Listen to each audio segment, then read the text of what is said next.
저는 결혼한 지 겨우 2년 만에 남편과 시댁의 진정한 속내를 알아차리고 뒤늦게 이혼했어요.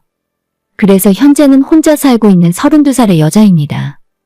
결혼하고 이혼하기까지 딱 2년의 시간 동안 말로 다 할 수 없을 정도로 많은 일들이 있었지만 남들 다 겪어봤을 만한 자잘한 이야기는 다 빼고 바로 본론만 이야기하도록 할게요.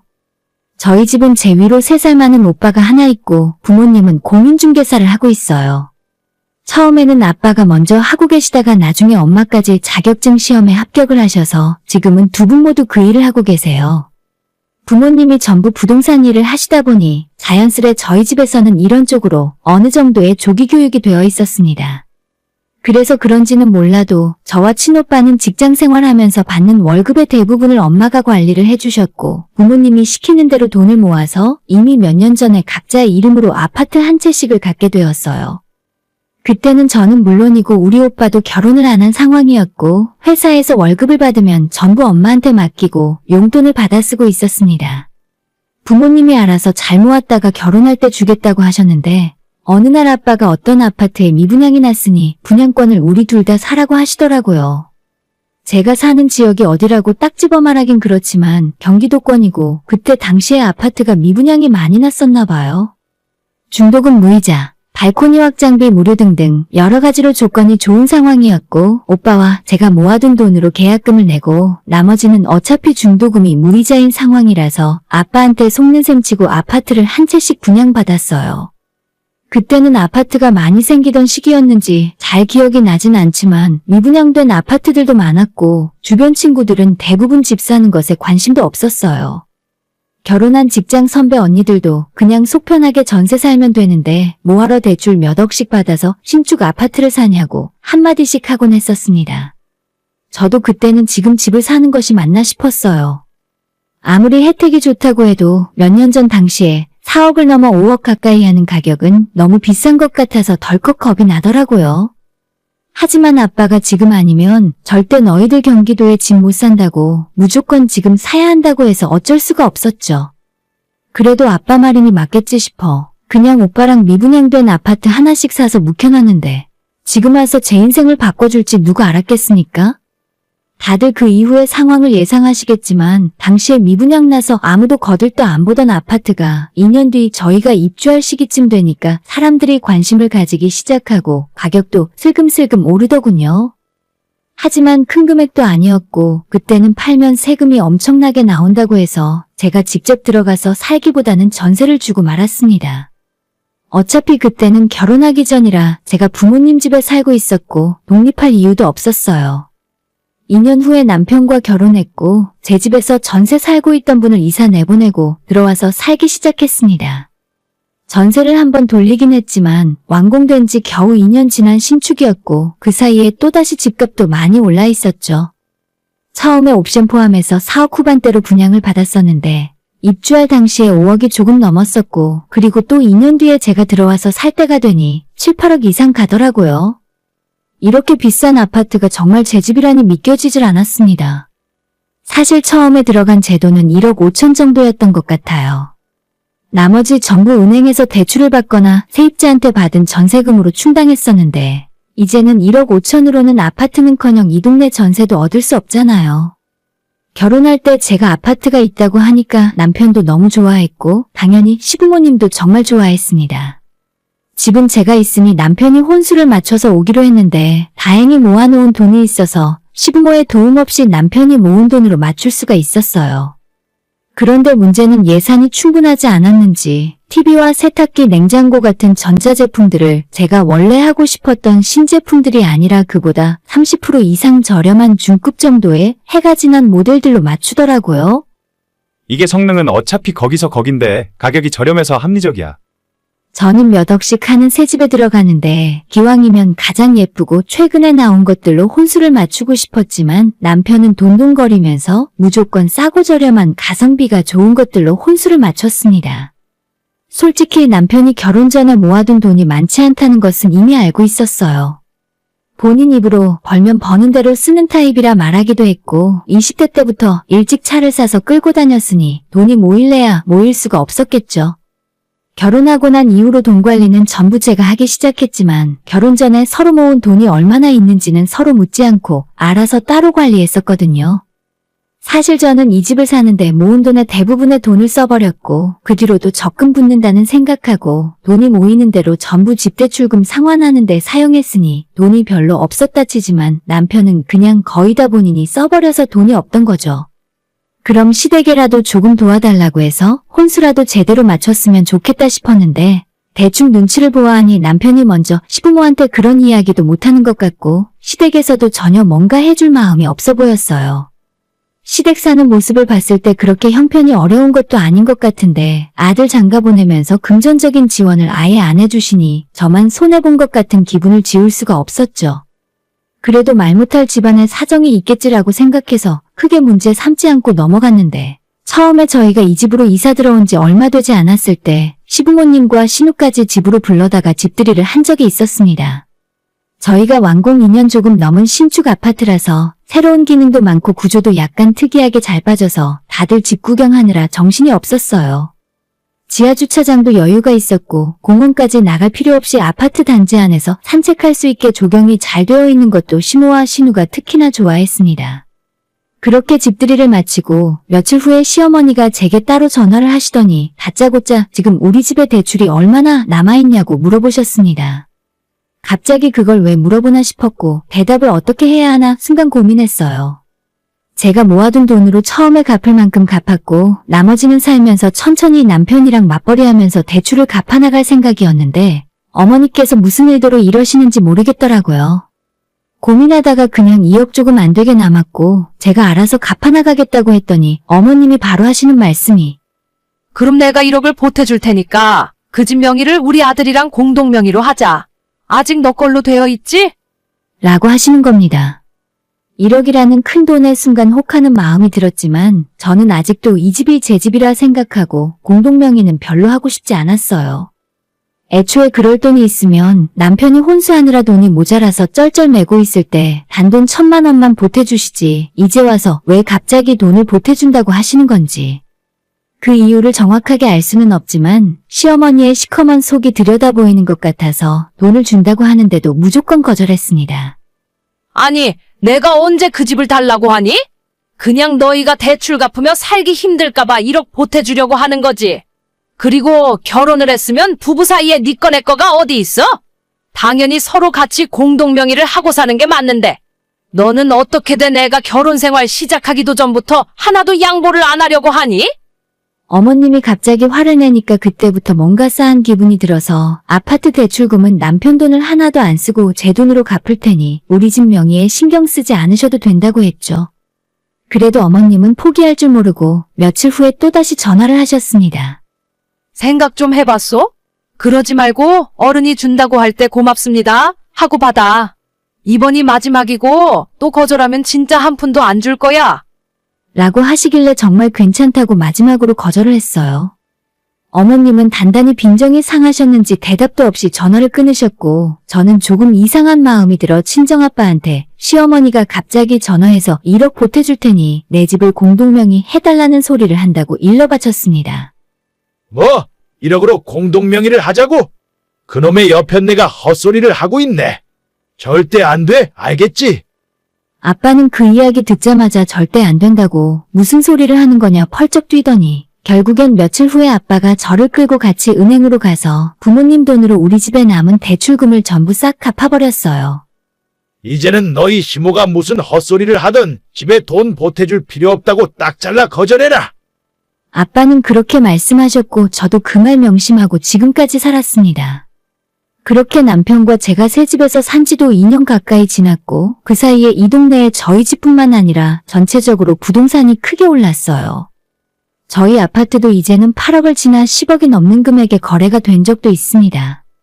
우리 오빠도 작년에 결혼했고 그 집에서 신혼생활 시작해서 잘 살고 있어요. 이 동네 맘카페에는 매일 아파트값 올랐다는 글만 올라오고 예전에는 이 동네가 그렇지 않았는데 처음 보는 외제차가 엄청 많이 늘어났습니다. 저 어릴 때만 해도 여기가 경기도에서도 그렇게 잘 사는 동네가 아니었는데 이제는 분위기가 엄청 많이 달라졌고 자기들 스스로 부자라고 하는 사람도 많아졌어요. 제 입장에서는 원래 살던 동네에서 집값만 엄청나게 올라가고 나니까 갑자기 세금도 많이 내야 하고, 솔직히 저희 집만 오른 것도 아니라 이 주변 일대 오래된 아파트까지 죄다 2배씩은 올라버려서 어차피 다 비싸지니까 돈을 벌었다는 기분이 들진 않았어요. 다만 그때 아빠가 집 사라고 한 이야기를 무시했다면 제가 버는 연봉으로는 평생 이 동네에서 내 집 마련하긴 힘들 것 같겠다는 생각이 들었습니다. 아무튼 지난 2년 사이에도 시모가 제 얼굴을 볼 때마다 우리 집 공동명의 이야기를 했지만 이젠 대출까지 싹 다 갚아버렸고 시댁 돈 한 푼 받을 필요도 없어서 들어도 대꾸도 안 했습니다. 제가 끝까지 공동명의를 안 해주니까 이번엔 왜 너희들은 아이 안 낳냐고 시비를 거시는데, 결혼하기 전부터 남편이랑 저는 아이 안 낳고 둘이 사는 걸로 합의가 끝난 상황이에요. 저도 아이 키울 자신 없고 남편도 예전부터 아이라면 질색하는 사람입니다. 이런 사람들이 애를 낳아봤자 아이만 고생할 것 같고 저도 제 인생을 더 충실하게 살고 싶지, 아이 때문에 하고 싶은 거 못하고 직장도 못 다니며 사는 건 상상만 해도 싫더라고요. 시집간 친구들을 보면 아이 낳고 행복해하는 친구들도 있는 반면에 어떤 친구는 너무 우울해하고 심지어 아이 키우는 문제로 남편과 싸워서 이혼하는 친구도 있었습니다. 그런 모습 보면서 저는 제 인생도 똑바로 못 사는데 내가 다른 생명을 낳고 제대로 키울 자신이 없어서 그냥 결혼하더라도 아이 낳을 생각이 없는 사람을 만나고 싶었고, 마침 남편이 아이라면 저보다도 훨씬 더 질색팔색을 하는 사람이라 딱 맞다 싶었거든요. 지금까지 아이 없이도 잘 살았고 앞으로도 정말 후회하지 않을 자신이 있어요. 누군가는 제 생각을 이해 못하고 나중에 땅을 치고 후회할 거라 말하지만 그것 또한 제가 선택한 일이고 후회하더라도 제가 후회하면 되는 문제니까요. 아무튼 우리 신랑한테는 여동생이 하나 있는데 저보다 1살이 적습니다. 나이가 30이 넘었는데 그동안 시집을 안 가고 있었어요. 생긴 건 정말 멀쩡하게 생겼고 오히려 여자인 제가 봐도 예쁜 편이에요. 근데 아직은 노는 걸 너무 좋아하고 결혼처럼 진지한 관계는 하지 않는 건지 제가 이 집에 시집와서 신우가 갈아치운 남자만 최소 5명 이상은 본 것 같아요. 그렇게 놀기 좋아해서 과연 어떤 남자가 데려갈까 흥미진진하게 보고 있었는데, 지난 여름에 신우가 자기 친구들이랑 남자들이랑 여러 명이 한꺼번에 동남아로 일주일 놀러 갔다 오더니 그로부터 2달 후 갑자기 시댁 가족들 다 모인 자리에서 임신했다며 결혼할 거라고 폭탄 선언을 해버렸습니다. 저도 놀랐지만 당연히 시부모님은 완전 기절초풍하셨죠. 신우는 무조건 뱃속에 아이 낳고 그 남자와 결혼까지 하겠다고 돌직구를 날렸습니다. 처음엔 애들도 아니고 너가 나이가 몇인데 속도 위반으로 결혼하려 하느냐고 시어머니가 방방 뛰셨지만 신우의 끈질긴 설득과 신우를 임신시킨 예비 신랑까지 시댁을 찾아와서 무릎 꿇고 결혼 승낙을 받아냈습니다. 지금은 양가 상견례까지 마치고 오는 6월에 결혼식을 올릴 준비를 하고 있습니다. 저도 신우의 결혼을 정말 진심으로 축하를 하는 입장이었고, 평생 혼자 살 줄 알았던 신우가 결혼하고 동시에 아이까지 낳으면 조금 착실하게 살 수 있겠다 싶어서 전화위복이라 생각했어요. 그런데 그 2사람이 결혼 준비를 하면서 물씨가 이상하게 저한테 튀기 시작했고 상황은 점점 이상하게 흘러갔습니다. 신우가 상견례를 마치고 본격적인 결혼 준비를 시작하면서 2사람은 자주 다투기 시작했어요. 저도 남편에게 한 달이 건너들었기 때문에 정확하게 알고 있는 건 아니지만 신우가 데려온 남자가 직업도 비정규직에 나이 32살에 모아놓은 돈은 1,000만 원도 없답니다. 남자 쪽 집안도 여유가 없는 건 마찬가지라 결혼할 때 집을 해주는 것은 기대하기 힘들었고 오히려 저희 시댁에서 전세금이나 하다못해 월세 보증금이라도 해줘야 아이 낳고 살만한 신혼집을 구할 수 있을 것 같았어요. 신우 뱃속에 아이가 있으니 시간이 지날수록 몸이 달고 불안해하는 건 우리 시댁 쪽이었고 상대방 남자 쪽에서는 급하면 딸 가진 부모가 알아서 하라는 식이었습니다. 속도 위반으로 뱃속에 아이가 있으니 결혼을 안 시킬 수도 없고 돈이 없다고 원룸이나 오피스텔 같은 곳에서 신혼생활 시작하게 할 수도 없었어요. 저희 동네 집값이 지금 엄청나게 올라있고 3년 전 집값보다 전세 가격이 더 비쌉니다. 시어머니와 신우가 매일 부동산을 오고 가며 신혼집을 알아보러 다녔지만 아이 키우고 살만한 집은 가진 돈으로는 택도 없는 상황이고 돈에 맞춰서 전세를 살자니 신우 눈에 차는 집이 없었습니다. 그렇다고 월세를 살자니 당장 아이 키우면서 신우는 집에서 살림을 할 생각인데 그 남자 외벌이로 비싼 월세를 감당할 상황도 아니었어요. 진짜 옆에서 그 모습 보면서 나는 아이 안 낳길 정말 잘했다 싶었고 요즘 주위에 시집 안 간 후배들이 왜 결혼하기 힘들어하는지 알겠더라고요. 다시 한번 우리 아빠한테 정말 고마웠고 아빠 아니었으면 나도 엄청 고생하며 살아야 했겠구나 싶어서 눈꼴이 오싹해졌습니다. 그렇다고 이제 와서 결혼을 안 할 수도 없는 일이고 뱃속의 아이는 점점 자라는데 하루라도 빠르게 집을 구해야 하는 상황이었죠. 참 신우도 고생이고 시모도 답답하겠다 싶었지만 제가 도와줄 수 있는 부분은 하나도 없었어요. 남편도 동생이 걱정인지 퇴근하면 표정이 항상 좋지 않았습니다. 그러던 어느 날 제가 퇴근하고 돌아오는 길에 시어머니가 전화를 하셔서 저녁 먹었냐고 잠깐 만나서 저녁 먹고 들어가라 부르셨습니다. 우리 시어머니가 그렇게 제게 살가운 분이 아니신데 무슨 꿍꿍이가 있구나 생각했죠. 돈 빌려달라고 하려나 싶어서 미리 마인드 컨트롤을 하고 단단히 마음먹고 약속 장소로 나갔는데 전화했던 어머님뿐만 아니라 신우까지 같이 나와 있었어요.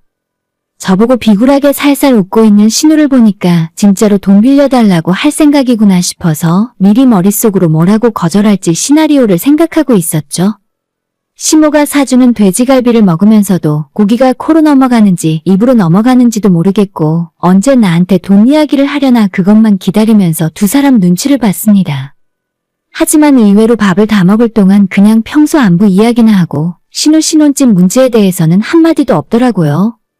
밥 다 먹고 근처의 카페로 이동해서 계속 딴소리나 하고 눈치 보고 있다가 드디어 시모 입에서 요즘 이 동네 아파트 값이 장난이 아니라며 너가 결혼 전에 집 사놓은 것이 정말 잘한 일이라고 대화를 그쪽으로 몰아가기 시작했습니다. 그때부터 저는 아무 말 않고 두 사람이 무슨 말을 하는지 듣기만 하고 있었고 신우가 거의 눈물이라도 흘릴 기세로 신혼집 구하는 것이 너무 힘들다며 고충을 토로하더군요. 저는 속으로 그래서 과연 나한테 얼마나 빌려달라고 할지 어차피 저 인간들에게 단돈 100만 원도 빌려줄 생각 없지만 시모 입에서 얼마의 금액이 튀어나올지 궁금해지기 시작했습니다. 한참 이런저런 쓸데없는 이야기를 하다가 시모가 갑자기 제 손을 잡으면서 우리 딸이 딱 10년만 너네 집에서 살면 안 될까? 애 태어나서 초등학교 보내고 직장 구할 때까지만. 돈 이야기를 할 줄 알았는데 갑자기 집 이야기를 하니까 지금 무슨 소리를 하는지도 모르겠고 전혀 미리 대비가 안 되어 있어서 한참 대답도 못하고 멍하니 있었어요. 새언니 좀 부탁해요. 나 이러다가 원룸에서 신혼생활 시작할 판이야. 옆에서 신우도 자기 한 번만 살려달라면서 애 낳고 원룸에서 어떻게 신혼생활 시작하냐고 딱 10년 후에는 돈을 모아서 무조건 집을 구해 나갈 테니까 시조카가 태어나고 10년만 자기를 도와달라 하더라고요. 당연히 말도 안 되는 이야기였고 우리 집을 신우한테 내줘버리면 저는 어디 가서 살라는 말이냐고 했더니 시모는 그럴 줄 알았다는 듯이 저보고 너희는 애도 없으니까 시댁에 들어와서 살면 된답니다. 우리 집에서 같이 살면 돼. 어차피 방도 하나 남으니까 너희들 두 사람 들어와서 사는 건 문제 없다. 아니면 원룸 하나 구해서 살던가 애도 없는데 어디서 살아도 별 문제 없잖아. 시댁에서 얹혀 사는 건 정말 죽기보다 싫었고 내가 왜 내 집 놔두고 남의 집에서 월세를 살아야 하는지도 모르겠습니다. 어쩐지 지난번에 저희 집 집들이 할 때 신우랑 시모가 집 구경하면서 눈이 반짝반짝 꼼꼼하게도 살피더라고요. 제가 안 된다고 하니까 신우는 거의 눈물까지 흘릴 기세고 시어머니는 왜 가족끼리 그런 것 하나도 이해 못 해주냐며 답답해하셨어요. 더 이상 이야기해봤자 시간 낭비고 저도 이런 불편한 자리 빨리 정리하고 집에 가고 싶어서 그만 자리에서 일어나려고 했습니다. 어머니, 아무리 이야기하셔도 이건 아닌 것 같아요. 내 집 놔두고 원룸 사는 사람이 세상에 어디 있어요? 단호하게 말을 끊고 자리에서 일어나는데 신우는 결국 참다 못해 눈물을 펑펑 흘리면서 자기는 이제 망했다 하고 시어머니는 어떻게 사람이 그리 매정하게 말을 할 수 있냐고 너네는 애가 없어서 모르겠지만 입장을 바꿔서 한번 생각해보라고 말씀하셨어요. 무슨 말도 안 되는 이야기를 나한테 하는 건지 짜증이 잔뜩 난 상태로 두 사람을 카페에 그대로 놔두고 집으로 돌아왔습니다. 집에 들어왔더니 저보다 일찍 퇴근한 남편이 잔뜩 화가 난 상태로 저를 기다리고 있었고 아직 신발도 벗지 않고 현관문에 서 있는 제게 다짜고짜 소리를 질렀습니다. 야, 너 진짜 내가 끝까지 참고 이야기 안 하려고 했는데 세상에 돈이면 다가 아니야. 너는 내 동생이 불쌍하지도 않니? 우리는 벌이도 괜찮고 어디서 살든 아무 상관없잖아. 그 사이에 집값이 떨어지길 하냐? 이 집이 어디 가길 하냐? 라고 하면서 저보고 돈밖에 모르는 이기적인 여자래요. 여러분이라면 가족끼리 집도 마음껏 10년씩 쓰라고 빌려주고 나는 그동안 원룸에서 살고 그럴 수도 있는 건가요? 이 집을 당장 월세로 내놓으면 보증금은 그렇다 치고 월세를 최소 150만 원은 받을 수 있어요. 만약 신혼의 부부가 이 집을 쓰다가 도배장판이라도 망가뜨리고 나가면 그거 다 물어주긴 할까요? 남편한테 쓸데없는 소리 하지 말고 너네 가족은 나한테 불만이 참 많은 것 같은데 그렇다면 이참에 돈만 밝히는 못된 와이프, 나쁜 며느리 빼고 너네 식구들끼리 오순도순 살라고 했죠. 반쯤은 화가 난 상태로 한 이야기지만 절반은 진심이었어요. 남편은 정색하며 그 말이 무슨 의미냐고 지금 이혼하자고 하는 거냐 저한테 다시 묻길래 이렇게 안 맞고 너네 가족은 전부 나를 싫어하는데 같이 사는 의미가 있냐고 되물었습니다. 말문이 막힌 남편이 한참 말도 못하고 가만히 있다가 너 이혼하면 재산분할 해야 하는 거 알지? 라고 하더군요. 제가 아무리 재테크에 대해 잘 모르고 부동산이나 주식 투자 같은 것에 관심이 없다고 해도 이거 하나는 확실하게 알고 있어요.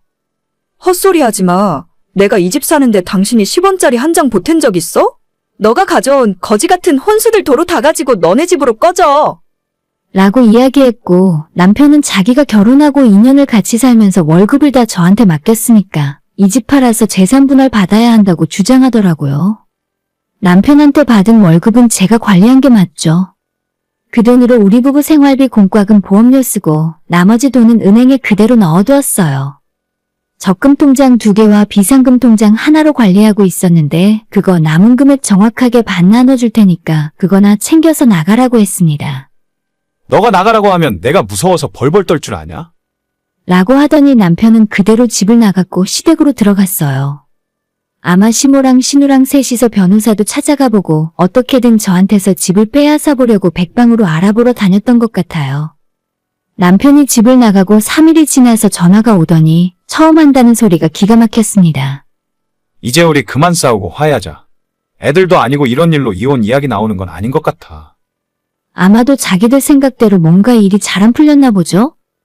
남편이 그때 집을 뛰쳐나가지 말고 저한테 미안하다, 잘못했다, 우리 엄마랑 내 동생한테 다시는 우리 집 넘보지 말라고 하겠다라는 식으로 이야기했으면 생각을 다르게 했을 텐데 이제는 늦어도 한참 늦었습니다. 됐다. 나도 더 이상 집 하나 있다고 유세 떠는 나쁜 며느리 역할 하기 싫어. 너희 엄마 염치 없는 부탁 듣고 있는 것도 고역이야. 그냥 처음에 말한 것 그대로 이혼해. 남편은 자기가 이제 그만 화해하자고 하면 제가 좋다고 받아줄 거라 생각했었는지 진짜 이혼하자니까 아무런 말도 못하고 한참을 가만히 있었습니다. 합의를 하던 소송으로 가던 너가 원하는 대로 하고 나한테서 뺏어갈 수 있으면 법대로 뺏어가 보라고 이야기하고 준비되는 대로 만나서 이혼 서류부터 쓰자고 했습니다. 남편이나 시댁 식구들이 여기저기 알아보고 아무리 변호사한테 물어보면 뭐합니까? 이 집에 한 푼도 보탠 적이 없는데 어떻게 제 걸 가져가겠어요? 끝까지 집을 어떻게 해보려고 노력하는 것 같은데 뜻대로 안 된 것 같고 남편은 자존심을 굽히지 못하고 저한테 미안하다, 잘못했다 사과하는 대신에 이혼 서류에 도장을 찍었어요. 그렇게 저희 부부는 지난 2월 말에 이혼하고 갈라섰고 저는 일단 남편을 쫓아낸 집에서 저 혼자 지내고 있습니다. 친정으로 들어갈까 하다가 일단 전세입자 새로 구하기 전까지는 혼자 이 집에서 지내기로 했어요. 처음에 남편 내보내고 이 집에서 혼자 외롭게 어떻게 사나 걱정했는데 막상 남편 하나 내쫓고 나니까 집이 확 넓어진 기분이고 요즘은 퇴근하고 조용히 혼자 보내는 저만의 시간이 너무 좋습니다. 솔직히 지금까지 왜 결혼하고 맞춰주며 사느라 피곤했는지 그 시간이 너무 아깝다고 생각 들어요. 저는 아이 낳고 키울 생각도 없으니 앞으로도 결혼 생각도 거의 없고 너무 외로워지지만 않는다면 지금처럼 행복하게 혼자 살았으면 좋겠습니다. 이혼하고 시댁 소식을 많이 듣진 못했지만 신우 결혼식도 얼마 안 남았는데 신혼집이 답도 없는 상황인 것 같아요. 시댁에서 온 식구가 다 모여서 살 수도 있을 것 같은데 이혼한 전 남편까지 그 집에 들어가 있으니 애까지 낳으면 아주 볼만하겠네요. 오늘의 사연은 여기까지입니다. 구독과 좋아요, 알람 설정 부탁드려요. 다들 행복하시고 좋은 하루 되세요.